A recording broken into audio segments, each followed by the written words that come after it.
brotherhood, multiplication, restoration. We are Sin Network. We're a family, planting churches together. Join us as we hear from leaders of this movement from across North America and discover what it really takes to plant churches everywhere for everyone. Today we're talking with Sean Sears, lead pastor at Grace Church in Boston, Massachusetts, about his church planting experience and his passion to love and engage those who don't know Christ.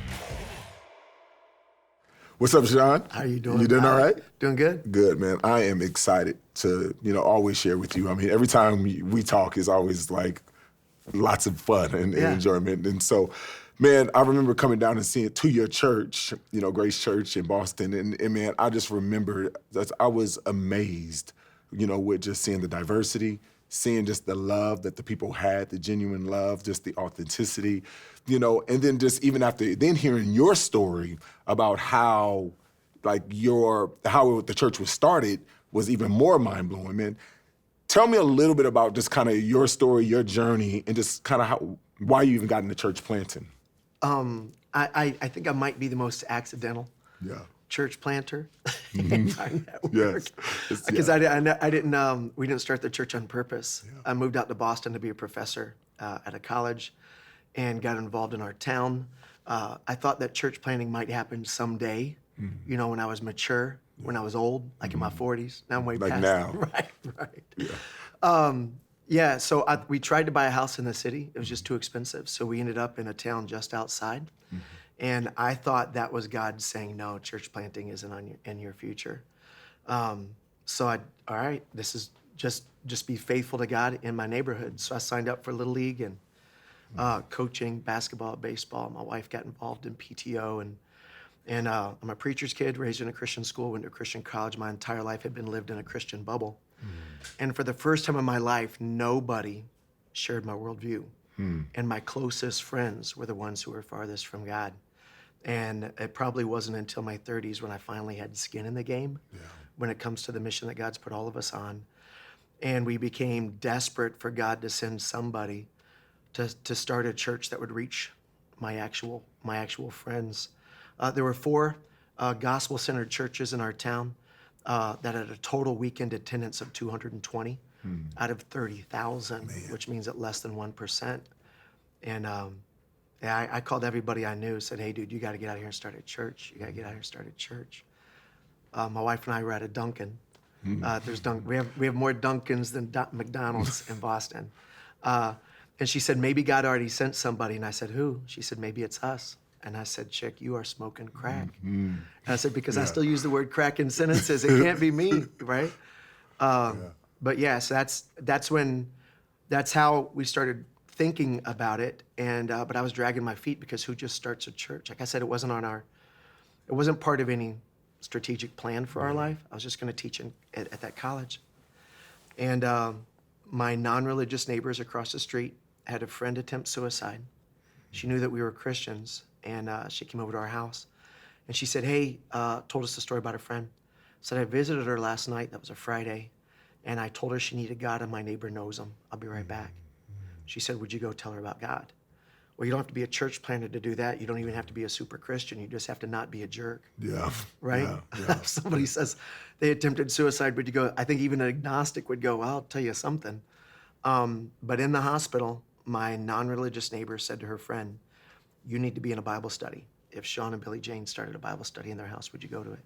She said, yeah, if you and your husband Glenn will go. She goes, okay, Sean.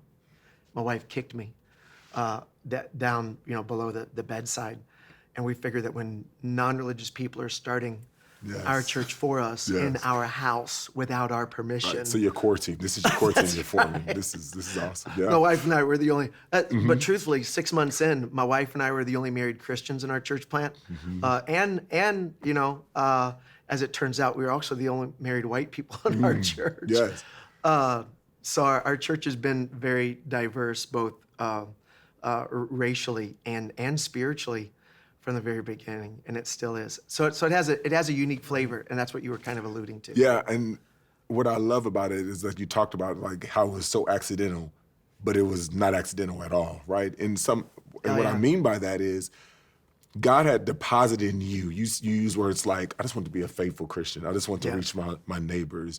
And really, you would think that should be the heart of all church planters, all people. Yeah, but all Christians. Yeah, all Christians. Yeah. But the reality is that oftentimes it's not really about that. Instead of, going, making disciples, and then all of a sudden, like all these disciples are made, we got to appoint elders and deacons. Instead, what we do is that we go get our 501c3, we go do our thing, and then we just got start a Sunday gathering, and then we just got to put on a better show than the other churches in town. But what I love about it, what you just shared, was the intentionality of reaching the lost. Jesus says the harvest is plentiful, laborers are few. Pray to the Lord of the harvest for more laborers. What I love about that passage is that the issue wasn't the harvest. The issue was the lack of laborers. And what you're talking about is raising up laborers from the harvest. Talk a little bit about just kind of that birth. You start with a core team where you're the only whites, you're the only believers in your core team. Talk about that journey and how that was, in starting your church. Yeah, so I don't want to miscommunicate. We were the only married white people. Okay. So there were some students from the college I taught at that were helping us that were white also. But I think because of where we're at in Boston, it's not like there were disgruntled Christians attending other churches that we could pull from. They just weren't there. So if you're going to reach some of the cities in our country that are moving farther and farther away from a gospel center, you're going to have to be more intentional in who you're building relationships with and friendships with. And I think that all of us tend to gravitate towards safety, right? We look for people like us, right? That's a sociological thing that's in all of us. And as followers of Jesus, sometimes we feel insecure hanging out with people that don't share our worldview or our faith. And truthfully, sadly, I think that we let the brokenness of others threaten our identity. And I don't think that that's the heartbeat of Jesus or necessary. He hung out with people that were farthest from God, right? We talk about Luke 15 a lot, and I think that's what that whole chapter is about. But the brokenness of others doesn't have to threaten who I am in Christ. In fact, if my relationship with God is solid and secure, then I should actually have more freedom, more confidence in hanging out with those who are farthest from Him. And so our core team just came from our social network, and most of our friends were not followers of Jesus, but they were just cool people. When they found out we had a Bible study, nobody was weirded out by that, and they just started attending in our living room, and it just kind of grew from there. That was a Friday night. Our first floor is 630 square feet. That holds about 8 people comfortably. So when we hit about 20, my wife was like, I don't know, we need to split this up. So we went to a Friday and a Saturday, and then we started growing out of those 2 different nights. That's when we started meeting on Sunday mornings. But so you started off with a dual service in your home. Yeah. That is so no, you know what? It was in one of our other neighbors' house, so we were multi-site. You was a multi-site. Baby. Oh, this is okay. So of course, each location only had 15 people, but don't tell nobody that. It was a multi-site house church. Right. I love it. We were doing microsite before microsite was even cool. Yeah. See, but you set the tone. Cutting edge, Yeah. baby. But speaking of setting the tone, you are on the advisory team with Sin Network. I mean, we've been championing this idea like we are Sin Network, right? And being on the advisory team, I love your passion and your heart, because that passion is not just something that you just are talking about now, but it's something that really bleeds from you. And so you recently challenged us all, for us to kind of come around this idea of Luke 15. And you mentioned it in your, what you were just talking about. Then talk to me about Luke 15 and why that is so important for pastors to kind of rally around as it relates to the lost. Yeah. It's my favorite. Sorry, I'm getting all excited. Yeah, I know. I was just like, homeboys making up. Yeah. Luke 15 is my favorite chapter in the entire Bible. And it starts off with the idea that people who are farthest from God were attracted to Jesus. That's verses 1 and 2. That notorious sinners, right? Like, holy cow, what does it take to be a notorious? And truthfully, I don't know how many pastor friends that we have, and even us, if we're going to be honest, we get uncomfortable around notorious sinners. Yeah. But those were the type of people that were actually attracted to Jesus. They like to hear him teach. But then at the end of verse 2, part of the religious criticism against Jesus was that he even ate with them. Yeah. It's like, oh my word. Yeah, I don't believe that. Like, if you're hanging out with them to give them a gospel tract, then we're cool. If you're hanging out with them to invite them to temple, we're cool. Or if you're going to try to convert them, that's cool. But if you're just hanging out with them because you like them, like with no agenda, like you're just eating with them, like you're hanging out with them socially, as though you're genuinely okay with who they are, that to them was evidence that Jesus was off mission. Yeah, that's right? good. Yeah. Is that he was genuinely friends with people who were farthest from God. And the thing I love, like, and I think we would all say that we love the lost, but when we call them the lost, that's a pretty good indicator that we're not close friends with very many of them. Yes. But I don't. So we'll say that we love the lost, but I think the question is, do the lost feel loved by us, right? Because the notorious sinners in Jesus' day felt he genuinely liked and cared about them. And it wasn't just because of the words that he spoke, it was because of the time that he gave them. Yeah, that's a good word. I tell church planters that I think one of the most dangerous things to happen in your church is for your church to get to 100 people. Because now you got enough people in the church to keep you distracted from the mission of it. Yeah, that's good. Right? So you talk about the difference that's keeping you up from the mission of the church. Yeah. You talk about the idea, so many of us, like, thinks that focus the church on just simply the believer. Right. The believer The ministries, inside. the gathering, the classes. Yeah, so how do you keep, why is it important to maintain that kind of missional focus even after you get past 100? Okay, the rest of Luke 15 is one of the main reasons, but also I'll go back to the very first thing Jesus ever told his disciples. He said, if you follow me, I'm going to make you into something. And he said, if you follow me, I'm going to make you a what? A disciple. Well, a disciple, A fisher of a men. fisher of men, right? Yep. The end result. I don't like you challenging my I was like, I don't know. I got nervous there. I just got really nervous. The unfair thing is you gave me some questions ahead of time. I didn't give you my questions ahead of time. I'm but sorry. Go ahead, about that. continue on. No, with you the did story. great. Yeah. You did great. Answer to the question was perfect. Right, but he said, if you follow me, I'll make you a fisher of men. Yeah. The end result of your spiritual maturity is your focus on those who don't have it. The closer you get to Jesus, the more time you spend with those who are farthest from him.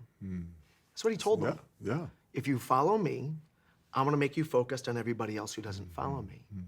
And then he spent the next 3 years earning a reputation of a guy who spends too much time with pagans. With his disciples, modeling this for them. And then at the end, he says, now get your butt out there and actually do this. Go into all the world and make disciples. We call discipleship the training of those who've already found. But Jesus said, when he used the word disciple, you make a disciple of what kind of a person? Of a lost person. I'm glad you didn't ask me. But Sorry. no, this is good. All questions will be rhetorical from now on. But go into all of the world really good. and make disciples of those who are far from me. Baptize them, right? Give them the opportunity to identify with me, to bury the identity they used to have before they found their identity in me. And then teach them to follow the things that I taught you, which was to do what? To keep themselves clean and to spend as much time as they could with those farthest from God. That's good. Then in Ephesians, Scripture says that God gave some apostles, prophets, evangelists, pastors, and teachers to equip the saints for two things. The work of the ministry. What's the work of the ministry? We think that that's volunteering on the weekends. No. The work of the ministry, Jesus said, the work whereunto I've been sent is to seek and to save those who are what? Lost.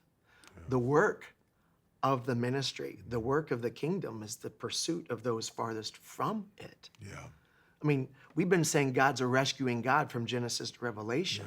It's just that once we get found, we stop rescuing. Yeah. No, we do at the very beginning. We become very passionate about it. But the longer you're a Christian, it seems the less likely you are to have close really friends who are in most need of the faith that you, That's awesome. you have. At Blueprint, we talk about the idea of Christianity is not a religion, but it's relationships. And we Right. talk about plural relationship with God, relationship with other believers, but relationship with our neighbors. Yes. And I think a lot of times for believers, we basically are real good. Like we have a relationship with God, a relationship with one another. Yeah. But it's always that relationship with our neighbors that seems kind of like an elective. You know, like Wow, we yeah, don't good we don't really have to. I mean, even though what you just said is If you do, 100% true. If you got the gift of evangelism, then yes, you should hang Yeah, out with people who are yeah, far from God. yeah. But I ain't got that gift. Yeah, that is so good because, and you was talking about the idea of 100 and taking that 100, and then in that passage you was talking about how Jesus leaves the 99 when the one. Right. And I think that is so significant because as a church planner, you get to that kind of that mass where it's like, okay, like I'm gonna eat tomorrow, got my 99, what's up? but you need to continue to stay focused on that one. Yeah. And we always need to always stay focused on that one. And so one of the things that we've been able to kind of you've been rallying us around, has been around this idea of like, let's all kind of do this. Let's kind of get this going, for us as we begin to look for that one. And as churches, with the Sin Network, like being able to keep that focus in on the one, I think is really, really critical for us to be able to do it. What would you say are some of the things that pastors need to be warned about, in terms of focusing on the 99 despite the one? Warned about. I think that our focus, especially as church planters, is getting financially sustainable. Yeah. Like if you're a full-time church planter, you quit your job, and other churches and the NAM network and maybe other friends and family are financially helping your family provide for itself, and that there's an end date to that. Yeah. And I think that there's a sense of arrival once our churches are large enough that the income from the tithes and offerings is taking care of the needs of the church and its pastors. And there's a sense of arrival that I think can be a threat. And the goal of your church plant was never to be financially self-sustaining. Right. You can do that in a house church while keeping your job at the insurance company. That was never the goal.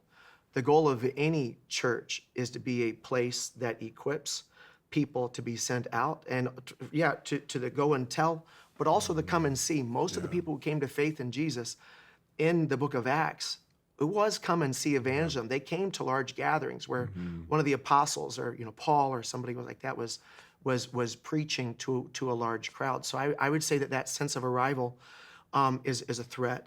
I would say that you shouldn't measure the success of your church by the number of people who are attending, but you need to measure your church against the number of your friends who still haven't found faith yet.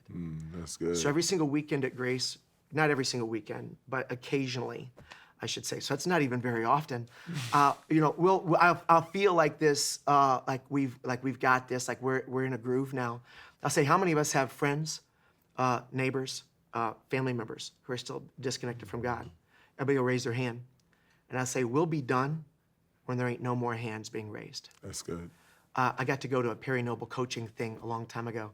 Our church, I think at the time, was 7 years old, and I wrote on there, they said, who are you? I said, I'm a church planter. And I heard a guy standing in line behind us. It's a very small group, so he knew I was standing in front of him. Yeah. And he goes, what moron still calls himself a church planter after 7 years, right? So I turned around and I throat punched him. No, I didn't at all. I'm just kidding. I was about to man. Dude, I've never been in a fight in my life. I'm just kidding. But I'm afraid to stop calling myself a church planter because I'm afraid I'm going to lose my edge. Yeah, that's good. When I stop calling myself a church planter, I'm afraid my focus will stop being on others and will start being on us. And I think that's when God will go, you thought this was about the laborers. It's never been about the laborers, bro. It's always been about the harvest. Harvest, that's good. You guys need to get out of the worker's shed That's and good. get your butt back out there. So as we've preached Luke 15 as kind of a core group of churches, late October, early November, give me one reason why other pastors should preach Luke 15. to their congregations. I can't think of one chapter that more clearly summarizes God's priority over those who are still spiritually disconnected, over those who've already been connected, and that he connects us for the purpose of connecting those who are still disconnected. 3 different times Jesus repeats the idea that someone's proximity to him has never affected their value to him. Amen. Right? Doesn't matter how far they are. It never meant that they were unloved. There are 3 different reasons why those are lost. And there's 3 different reasons why our friends were lost. The reason why they're lost has never, God doesn't care why our friends and family are disconnected from God. He only cares that they are. Jesus doesn't repeat himself often, but when he does it 3 times, he's telling you this is the most important thing we need to remember. Yeah, and I appreciate it. Yeah, dude. Thank you, man. Yeah, thanks. Appreciate it, kid.